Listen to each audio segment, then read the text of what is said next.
¿Acaso la Iglesia Católica divorcia o anula matrimonios? ¿Qué cosa es un proceso de nulidad matrimonial y cuáles son las causales? ¿Qué es lo que hace que haya o no haya sacramento y que por lo tanto se pueda hablar de un matrimonio? Ese es el tema de hoy en este programa. Estamos instalados en la Universidad Pontificia de México. A mis espaldas tengo la muy moderna biblioteca que contiene un gran acervo cultural, muchos libros, muchos escritos de muchos siglos. En esta Universidad Pontificia de México platicaremos con dos canonistas, especialistas en derecho canónico, para que nos expliquen qué cosas son los procesos y las causales de nulidad matrimonial.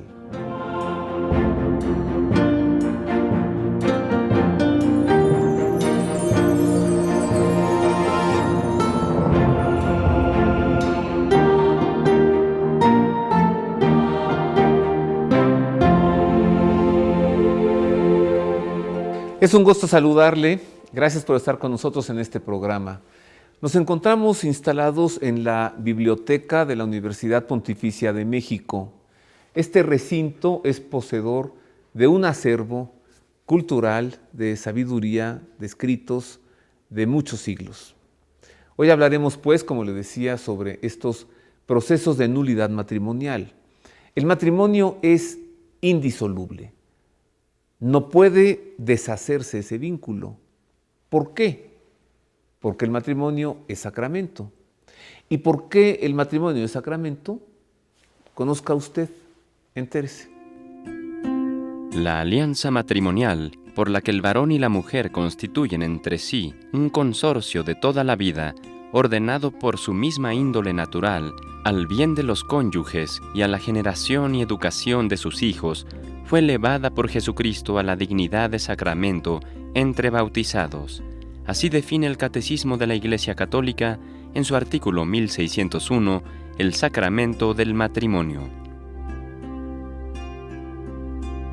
En su artículo 602, el Catecismo explica que la íntima comunidad de vida y amor conyugal está fundada por el Creador y provista de leyes propias. El mismo Dios es el autor del matrimonio. La vocación al matrimonio se inscribe en la naturaleza misma del hombre y de la mujer, según salieron de la mano del Creador. El matrimonio no es una institución puramente humana, a pesar de las numerosas variaciones que ha podido sufrir a lo largo de los siglos en las diferentes culturas, estructuras sociales y actitudes espirituales. Estas diversidades no deben hacer olvidar sus rasgos comunes y permanentes. A pesar de que la dignidad de esta institución no se traduzca siempre con la misma claridad, existe en todas las culturas un cierto sentido de la grandeza de la unión matrimonial. Es claro que la salvación de la persona y de la sociedad humana y cristiana está estrechamente ligada a la prosperidad de la comunidad conyugal y familiar. El matrimonio es un sacramento. Recuerde que son 7 los sacramentos de la iniciación cristiana: bautismo, reconciliación, Eucaristía, confirmación, matrimonio, orden sacerdotal, unción de los enfermos. El matrimonio es un sacramento. Hablemos pues sobre los procesos de nulidad matrimonial. Para eso busqué al padre Mario Medina Balam. Él es profesor en la Universidad Pontificia de México. Él fue decano de la Facultad de Derecho Canónico, fue director del Instituto Superior de Ciencias Religiosas de la Universidad Pontificia de México, y el padre Mario Medina Balam es canonista. Y este tema, el del proceso, los procesos de nulidad matrimonial, es un tema de canonistas. Así es, ¿verdad, padre Mario Medina? Pues gran parte del trabajo de los canonistas se dedican a esta labor en los tribunales eclesiásticos. ¿Ha crecido? ¿Aumenta cada año el número de procesos de nulidad? Sí ha aumentado en cantidad, sí. Aunque hay que decir que en otros países ha disminuido. Y la razón es porque han disminuido también los matrimonios. Sin embargo, pues es una tradición igual, porque es un país católico el que se casen, y por lo tanto ha aumentado el número pero por razón de que antes se ignoraba que habían estos procesos.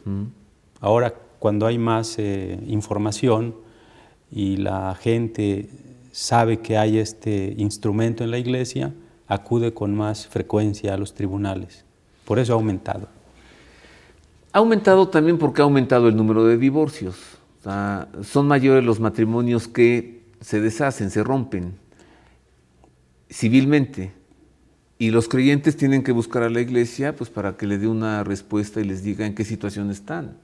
Sí, es como que son varios factores, ¿verdad?, que han hecho que aumenten en los tribunales los casos. ¿Y qué porcentaje es la efectividad, padre? Efectividad me refiero a declararlo nulo, más o menos. No podríamos dar un porcentaje exacto, porque la cuestión está en que cuando un caso llega al tribunal, lo primero que hace el vicario judicial es encomendarle al juez, a un juez, que examine la petición. Si en la petición se ve que hay elementos que pueden llevar a la declaración de nulidad, se acepta el caso. Y si de plano no hay elementos, ni se ve que pueda descubrirse elementos durante la investigación, simplemente se le rechaza. De tal manera que es un porcentaje alto de declaración de nulidad de los que sí son aceptados. Claro, esta es una buena razón. Si desde el principio se ve que no hay viabilidad, que no hay algunas causales allí, ni para qué iniciar un proceso. Sí, porque es pérdida de tiempo, de dinero y de todo, ¿verdad? A ver, ¿cuál es la diferencia, padre, entre anular o declarar nulo? Le pregunto porque con frecuencia he escuchado que la iglesia divorcia o que los procesos de nulidad son los divorcios en la iglesia. Para que no haya confusión, en el mismo código se ha utilizado el término de declarar nulo. Y en ese sentido se habla de que las sentencias de los tribunales son declarativas, porque los jueces no hacen nulo, no vuelven nulo, ni divorcian, ni anulan, sino simplemente declaran que ese matrimonio fue aparente y no fue verdadero. Por eso es declarar lo que desde el principio fue, que fue nulo, ¿verdad? Es decir, es un matrimonio que nunca fue matrimonio, es un matrimonio que nunca existió.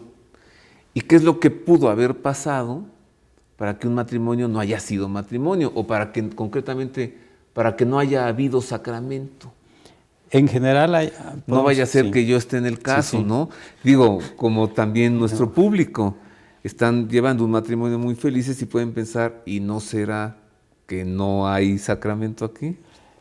En general podemos hablar de tres grandes razones o grupos de razones. La primera es por la existencia de un impedimento dirimente, se llama, matrimonial, que son establecidos por la autoridad de la iglesia, aunque algunos le llamamos vienen de Dios, es decir, de derecho divino. Y si estos impedimentos no son dispensados antes de la celebración del matrimonio, es una causal de nulidad, porque son 12 impedimentos. 12 impedimentos o causales. Son causales, pero la especie es impedimentos. Ese es un primer grupo.